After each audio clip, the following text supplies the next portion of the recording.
বাৰে বাৰে নেটৱৰ্কটোৱে বেয়া হৈ থাকে বাৰু যি হওক আসসালামু আলাইকুম নমস্কাৰ কেপশ্যনটো আপোনালোকে সকলোৱে দেখিছে লাইভটো সকলোৱে আগুৱাই দিব কাৰণ বহু বহু হাজাৰ হাজাৰ মানুহে মোক ভাল সঁহাৰি দিলে তাৰ কাৰণে সকলোকে প্ৰথমতে ধন্যবাদ জ্ঞাপন কৰিছোঁ যোৱাকালি ৰাতি বজৰং দলৰ কিছু সদস্য মোৰ লগত যোগাযোগ কৰে ৰাতিপুৱা আজি যোগাযোগ কৰিছে আৰু যোগাযোগ কৰি কিনে তেখেতসকলে জনাইছে যে এইখিনি কামত মানে যি কামাখ্যা মন্দিৰত যোনটো ঘটনা ঘটিল আমাৰ গৰিয়ামৰীয়া ভাইসকলৰ যি পানী খোৱাৰ কাৰণে তাত যি মাৰপিট যেনেকুৱা বেয়া ঘটনা ঘটিল তাতে হেনো বজৰং দলৰ সদস্য জড়িত নাই তেখেতসকলে কৈছে আমাৰ কোনো সদস্য জড়িত নাছিলে আৰু আমাৰটোতো কোনো ধৰণৰ নাম লোৱা নাছিলে বা বিভিন্ন কথাখিনি জনাইছে তেখেতসকলৰ সদস্যই জনাইছে কিন্তু মই এটা কথাই কৈছো যে যেহেতু নিউজত আমি শুনা পাইছো নিউজত ডাইৰেক্টলি কৈছে বজৰং দলৰ সদস্য তো সেইকাৰণে আমি হেতুৱে যি শুনিছো আমি হেতুৰ ওপৰতে কথাটো কৈছো তাৰে ওপৰত যেহেতু বজৰং দলৰ সদস্যই স্পষ্টীকৰণটো দিছে মোক জনাইছে যে আমাৰ এনেকুৱা কাম কৰা নাই আৰু আমি এনেকুৱা কাম নকৰো কাৰণ যেহেতু পানী খুৱাব গৈছিলে কোনো বেয়া কাম কৰা নাই তো তেখেতসকলক মই সেইকাৰণে ফোনতো তেখেতসকলক মই কৈছো যে এই কথাষাৰক লৈ যে যেহেতু আপোনালোক নাই বুলি কৈছে স্পষ্টীকৰণ দিছে আপোনালোকৰ সদস্য নহয় বুলি তেতিয়াহলে সেইখিনি যিখিনি জয় শ্ৰীৰাম কৈ কিনে এনেকুৱা এটা বেয়া কৰ্ম কৰিছে য'ত আপোনালোকৰ ধৰ্ম অপমান হৈছে কাৰণ কামাখ্যা মাৰ মন্দিৰত যেতিয়া এনেকুৱা ধৰণৰ কৰ্ম হৈছে লাখ লাখ ভক্ত আহিছে তো লাখ লাখ ভক্তই তাৰ পৰা কি জানি কিনে গ'ল বা দূৰ দূৰণিৰ পৰা ভক্ত আহিছে তাৰ পৰা কি জানি কিনে গ'ল কে অসমত কামাখ্যা মন্দিৰত এনেকুৱা ধৰণৰ কাম হয় যে পানী খুৱাবলৈ আহিলে মানুহৰ ওপৰত এনেকৈ অত্যাচাৰ কৰে বা এনেকৈ মাৰপিট কৰে সেইখিনিয়ে জানি যাব আৰু সেইকাৰণে মই বজৰং দলৰ কিছু সদস্য যিখিনি মূলত যোগাযোগ কৰিলে যোৱাকালি ৰাতিও কৰিছে ৰাতিপুৱাও কৰিছে আৰু ভাল লাগিছে ভদ্ৰ হিচাপে কথা পাতিছে তো তেখেতসকলক হেতুৱে কৈছো যে আপোনালোকে ব্যৱস্থা লওক আমিতো ব্যৱস্থা লৈছো আমি ব্যৱস্থা লমে ঠিক আছে আৰু মই যিখিনি কথা কৈছো আৰু মই সেইখিনি কথা কিটা ঘূৰাই নলওঁ তো আপোনালোকৰ ব্যৱস্থা লওক তো তেখেতসকলে আশ্বাস দিছে যে হয় আমিও এইখিনিৰ ওপৰত ব্যৱস্থা ল'ম আমিও এইখিনি মানুহৰ কাৰণে চিনাক্ত কৰাৰ কাৰণে আমিও যিখিনি যা যোগাৰ কৰিব লাগে কৰিম তাৰপিছত তেখেতসকলে বিভিন্ন কথাখিনি ক'লে তো সেইকাৰণে মই লাইফৰ মাধ্যমেদি অসমৰ সকলোকে আৰু যিহেতু মোক কালিৰ পৰা বিভিন্ন হাজাৰ হাজাৰ ওপৰত মানুহে মোক কৈছো যে মোক বিভিন্ন মানুহে সকলো ধৰ্মী সকলো জাতি সকলো ভাষীৰ মানুহে মোক সমৰ্থন কৰিছে আৰু কৈছে যে যিখিনি লাগে আমি সহায় কৰিম আৰু সকলোকে ধন্যবাদ জ্ঞাপন কৰিছো আমি অসমত কেতিয়াও হিন্দু মুছলমান কাজিয়া হোৱাটো নিবিচাৰো আমি অসমত কেতিয়াও জাতি ভেদ হোৱাটো নিবিচাৰো ভাষাৰ নামত আমি ভাগ হোৱাটো নিবিচাৰো কিন্তু যদি বিনা দুখত আমাৰ মানুহক কোনোবাই বিনা দুখত কোনোবাই মাৰিবলৈ আহে বা অপমান কৰিবলৈ আহে হেও কিন্তু আমি চাই নাথাকো অনাগত দিনত এনেকুৱা ধৰণৰ কামত কোনো যেন জড়িত নাহে তাৰ কাৰণে আমি প্ৰতিটো মানুহে নজৰ ৰাখিব লাগিব যে অসমখনত আমি কেনেকৈ ভালকে ৰাখো অসমখন আমি ধৰ্ম নামত ভাগ হ'বলৈ নিদু জাতি নামত ভাগ হ'বলৈ নিদু আৰু যেহেতু বজৰং দলৰ কিছু সদস্যই সেইখিনি কথা জনোৱাৰ কাৰণে মই ভাবো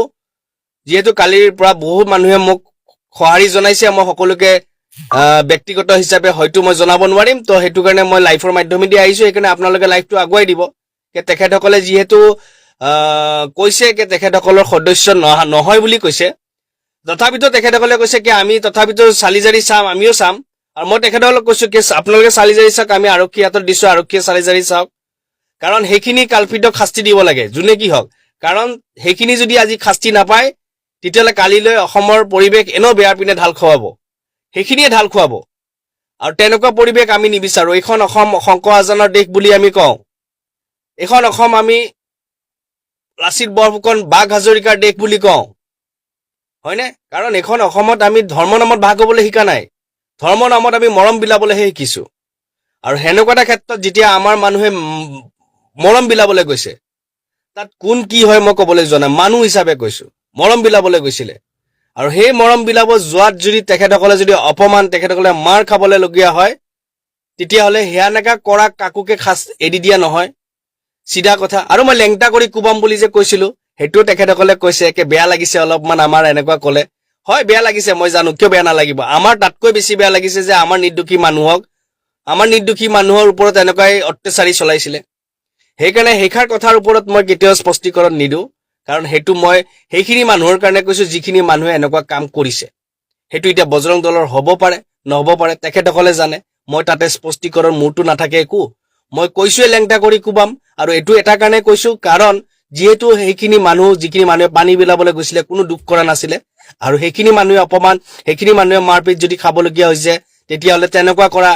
সেই কালপিতবিলাকক লেংটা কৰি কোবাবলগীয়াহে পৰিস্থিতি আচলতে হয়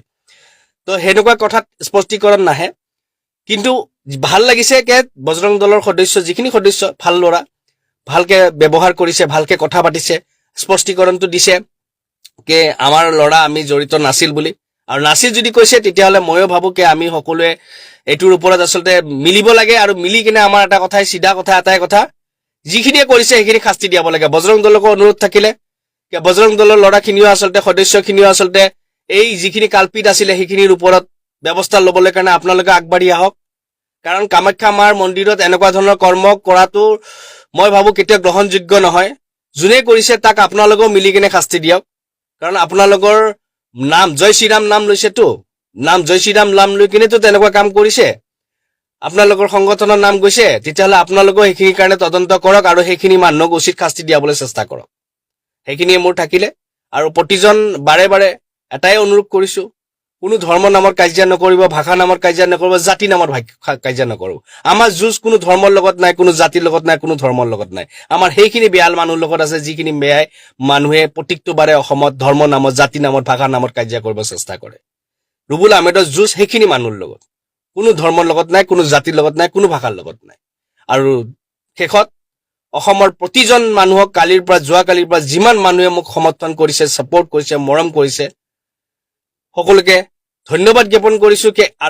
অনাগত দিনত এনেকৈ আপোনালোকে সকলো জাতি ধৰ্ম ভাষী মানুহে মোক এনেকৈ সমৰ্থন কৰিব বা এনেকৈ যে মই ভুল কৰিছো যদি আঙুলিও দেখাব ভুল কৰিছো যদি থপৰিয়াব কোনো আপত্তি নাই কিন্তু যদি সহি ৰাস্তাত আছো ঠিক ৰাস্তাত আছো এনেকৈ সমৰ্থন কৰি আগুৱাই লৈ যাব বুলি আশা কৰিলো জয় অসম